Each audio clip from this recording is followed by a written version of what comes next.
kung hindi sa China? Saan ba talaga galing ang Pinoy favorite na lumpiang Shanghai? Welcome back to my channel, class. Ako muli si Professor Ipaliwanag ng University of Life. At sa episode na ito, pag-uusapan natin ang isang pagkain na kapag wala sa handaan, parang may kulang sa pamilya. Ang lumpiang Shanghai. Saan nga ba talaga galing ang lumpiang Shanghai? At bakit parang hindi kumpleto ang kahit anong salo-salo kung wala ito? Alamin dito sa The Taglish Explainer. Ang topic na ito ay mula kay Mirmo 213. Salamat sa suggestion mo and shoutout sa mga estudyante ko riyan sa Ortigas. Alam ninyo, class, may dalawang klase ng pagkain sa Pilipinas. Yung masarap at yung hindi pwedeng maubusan sa mesa. At ang lumpiang Shanghai, nasa pangalawang kategory. Hindi pwedeng isa lang. Hindi pwedeng tikim-tikim lang.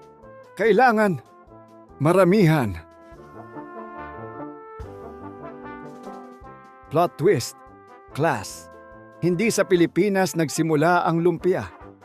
Ang konsepto ng pagbalot ng pagkain sa manipis na wrapper ay galing pa sa sinaunang China. Doon, may tinatawag silang spring rolls, manipis na balot. May laman sa loob at madalas kinakain tuwing Chinese New Year. Simbolo ito ng kasaganahan at magandang kapahlaran. Kasi parang gold bars daw ang itsura kapag pinrito. Ibig sabihin, noon pa man, ang lumpia ay may financial goals. Noong panahon ng Maritime Silk Road, nung uso pa ang trade bago pa uso ang Shopee, dumating ang mga Chinese traders sa Southeast Asia, kasama na ang Pilipinas. At syempre, hindi lang sila nagdala ng produkto, nagdala rin sila ng recipes. Dito nagsimula ang lumpia sa Pilipinas, mga bandang ika-10 hanggang ika-13 siglo. Ngayon, class, kilala ang Pilipino sa isang bagay. Marunong maki-adapt. Kapag may dumating na pagkain, hindi natin kinokopya lang, inaangkin natin. Kaya ang original na spring roll, nag-evolve, pinalitan ang laman, inadjust ang lasa, ginawang mas Pinoy. Ang lumpiang Shanghai na kilala natin ngayon, mas modernong version. Lumabas ito noong panahon ng kolonyalismo, lalo na noong dumami ang Chinese communities sa Pilipinas. Pero ito ang funny part. Class, hindi talaga galing sa Shanghai ang lumpiang Shanghai. Yes, parang Hawaiian pizza na walang kinalaman sa Hawaii.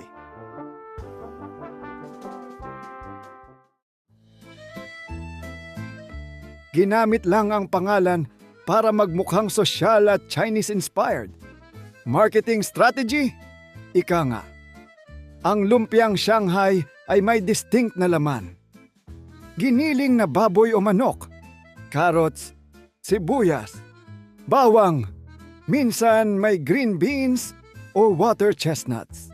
Tapos may toyo, asin, paminta, at konting asukal. Binahlot sa manipis na wrapper at piniprito hanggang maging golden brown. Resulta, malutong sa labas, juicy sa loob. Parang relasyon, crunchy outside, soft inside. Sana all.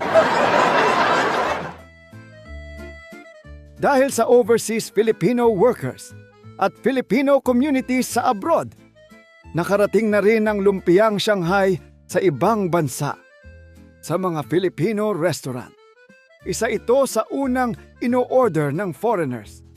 At pagkatapos nilang tikman, "Can I have more?" "Yes, welcome to the club." Habang tumatagal, nag-evolve din ang lumpia. May chicken version, may beef, may vegetarian, May cheese. Oo, may ganun na rin. Pero kahit anong variation, nananatili ang core. Malutong, masarap, pang-sharing. Mula sa sinaunang China, dumaan sa trade routes, na-adapt ng Pilipino at naging simbolo ng handaan. To summarize, ang lumpiang Shanghai ay hindi simpleng pagkain. Isa itong produkto ng mahabang kasaysayan ng kultura at adaptasyon. Nagsimula ito sa Chinese spring rolls na dinala sa Pilipinas ng mga mangangalakal at unti-unting binago ayon sa panlasa ng mga Pilipino.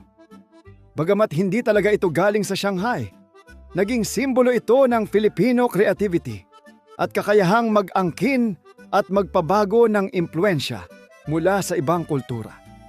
Sa bawat balot, bawat prito, at bawat kagat, makikita ang diwa ng pamilya, pagtutulungan, at kasiyahan. Mga bagay na tunay na bumubuo sa kulturang Pilipino. Mayroon ding kakaibang emosyonal na halaga ang lumpiang Shanghai sa mga Pilipino. Ilang beses na tayong nakakita ng mga bihro tungkol sa pag-aagawan ng huling piraso sa handaan.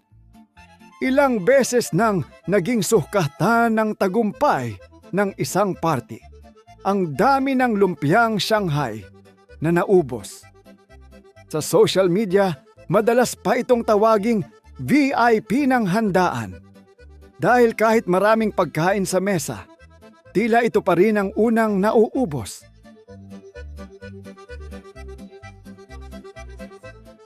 Sa paglipas ng panahon, nagkaroon na rin ito ng iba't ibang bersyon.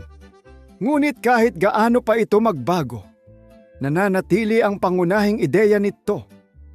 Isang simpleng pagkaing pinagsasama ang iba't ibang sangkap upang makabuo ng isang masarap at masayang karanasan. Ako si Professor Ipaliwanag ng University of Life at tandaan ninyo, class, hindi lahat ng imported banyaga ang dating. Minsan, kapag niluto mo ng may pagmamahal, nagiging sariling atin.